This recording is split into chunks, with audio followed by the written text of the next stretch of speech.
Selamat datang! Pernah tak anda terfikir, sebagai seorang guru, apakah alat yang paling power dalam bilik darjah? Hari ini, kita akan bedah siasat kit peralatan yang paling penting bagi seorang pendidik, teori pemerolehan bahasa. Jangan risau, ini bukan pasal teori yang bosan, tapi ini adalah alat-alat praktikal untuk kita sama-sama membina literasi setiap murid. Jom kita tengok apa yang ada kat dalam. Cuba kita bayangkan, setiap murid di hadapan kita ni macam sebuah peti harta karun yang terkunci, penuh dengan potensi yang luar biasa. Persoalannya, macam mana kita nak buka peti tu? Kuncinya bukan satu tau, tapi ada beberapa. Dan semua kunci ni sebenarnya tersembunyi dalam pemahaman kita tentang bagaimana murid-murid ini belajar dan memperoleh bahasa. Okey, jom kita ubah cara kita pandang perkataan teori. Lupakan sekejap buku-buku teks yang tebal tu. Sebaliknya, bayangkan teori ini sebagai 3 alat utama dalam kit profesional kita. Kita ada spana untuk membaiki asas, ada plan tindakan untuk membina pemahaman dan ada kanta pembesar untuk kita terokai bakat terpendam. Setiap satu ada fungsi dan kegunaan uniknya tersendiri. Baiklah, ini dia perjalanan kita untuk perkongsian kali ini. Kita akan lihat satu persatu 3 alat utama dalam kit kita, iaitu spana behaviorism, plan tindakan kognitif dan kanta pembesar mentalis. Lepas tu, yang paling penting, kita akan belajar cara nak pilih alat yang paling sesuai untuk setiap murid yang berbeza. Alat pertama kita, jom kita kenal spana behaviorism. Senang je nak faham fungsi dia. Alat ni direka khas untuk satu tujuan utama, untuk membina asas bahasa yang betul-betul kukuh melalui tingkah laku yang kita boleh nampak dan kita boleh ukur. Siapa pencipta spana ni?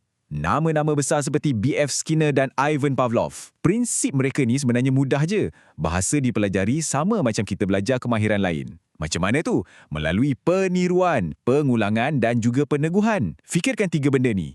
Rangsangan, respons dan ganjaran. Itulah nadi behaviorisme.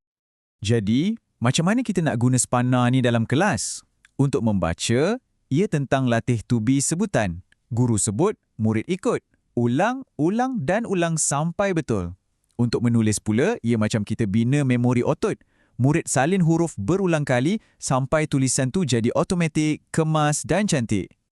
Okey, bila masa terbaik nak guna spana ni?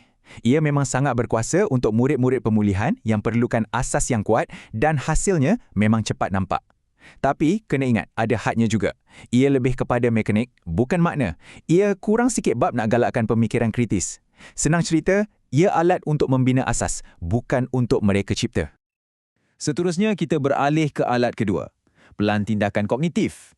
Kalau tadi spana kita guna untuk bina asas fizikal, pelan tindakan ni pula tugasnya untuk membina struktur mental. Fokusnya dah beralih. Sekarang tentang membina makna, bukan lagi sekadar tingkah laku. Arkitek di sebalik pelan tindakan ni pula ialah Jean Piaget dan Jerome Bruner. Mereka ni bagi kita satu idea yang wow, revolusioner. Murid ni bukan macam span kosong yang hanya serap maklumat. Tak. Sebaliknya, mereka adalah arkitek minda mereka sendiri yang sentiasa aktif, membina, menyusun dan memproses pengetahuan. Jadi, apa prinsip terasnya? Pertama, murid adalah pembina yang aktif. Kedua, dan yang ni paling penting, pembelajaran tu berlaku bila maklumat baru dapat disambungkan kepada fail-fail pengetahuan yang dah sedia ada dalam minda mereka.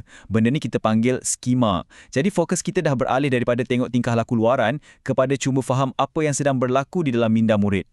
Dalam kelas, bila kita guna plan tindakan ni, semuanya berubah. Membaca bukan lagi pasal sebut perkataan, tapi pasal membina makna. Contohnya kita tanya, cerita ni ada kaitan tak dengan pengalaman awak? Menulis pula bukan lagi menyalin, tapi merancang dan menyusun idea menggunakan apa yang mereka dah tahu. Apa kekuatan pelan tindakan ni? Ia mampu melahirkan pemikir-pemikir kritis yang nampak kaitan antara apa yang dipelajari dengan hidup mereka. Tapi, ada juga kelemahannya. Ini bukan projek DIY untuk murid. Ia perlukan bimbingan guru yang sangat teliti, terutamanya untuk murid yang masih struggle dengan asas. Dan akhir sekali, alat ketiga dalam kit kita, kanta pembesar mentalis.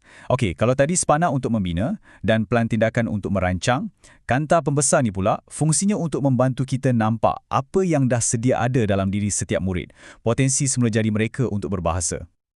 Tokoh di sebalik kanta pembesar ni ialah Noam Chomsky. Beliau ni mencadangkan sesuatu yang agak radikal pada masanya. Dia kata, otak kita ni dilahirkan dengan perisian bahasa yang dah sedia terpasang. Beliau panggil benda ni peranti pemerolehan bahasa atau dalam bahasa Inggeris, LAD. Pernah tak dengar murid cakap, "Cikgu, saya sudah makankan nasi"? Naluri pertama kita mesti nak betulkan terus kan? Tapi cuba kita guna kanta pembesar kita sekejap. Apa yang kita nampak sebenarnya bukan satu kesilapan, tapi satu keajaiban. Kita nampak seorang saintis kecil sedang menguji hipotesis tata bahasa. Itu bukan kegagalan. Itu adalah proses pembelajaran yang sangat aktif dan kreatif. Jadi, bila kita nak guna kanta pembesar ni, ia sangat bagus untuk aktiviti pengayaan, untuk meraihkan kreativiti dan membina keyakinan diri murid. Kelebihannya, ia lebih kepada satu falsafah, berbanding satu set arahan yang jelas. Ia tak bagi kita langkah-langkah spesifik macam dua alat yang sebelum ni. Baiklah, kita dah pun periksa ketiga-tiga alat dalam kit kita. Sekarang, tibalah masanya untuk kemahiran yang sebenar. Memilih alat yang betul untuk kerja yang betul. Seorang guru yang hebat bukanlah orang yang setia pada satu alat saja, tapi dia adalah seorang tukang yang mahir, yang tahu bila masanya nak guna setiap satu alat tu. Nah, ini panduan ringkas untuk anda. Untuk murid yang perlukan pemulihan asas, kita guna sepana behaviorism. Untuk kukuhkan pemahaman, kita keluarkan pelantindakan kognitif. Dan untuk cetuskan kreativiti melalui pengayaan, kita capai kanta pembesar mentalis. Ingat tiga ni, pemulihan, pengukuhan, pengayaan. Setiap cabaran ada alatnya. Inilah sebenarnya intipati kraf pengajaran. Ia bukan tentang pilih satu teori dan ikut je secara membuta tuli. Tak. Ia adalah satu seni untuk menggabungkan pelbagai pendekatan, menyesuaikan strategi dan sentiasa bertanya pada diri kita apa yang terbaik untuk murid ini pada waktu ini. Jadi, ingatlah sentiasa, seorang guru yang cemerlang tu bukanlah pengikut mana-mana teori, tapi dia adalah seorang tukang yang mahir. Kit peralatan kita dah penuh dan kita sentiasa bersedia untuk membina, merancang dan meneroka demi kejayaan setiap murid kita.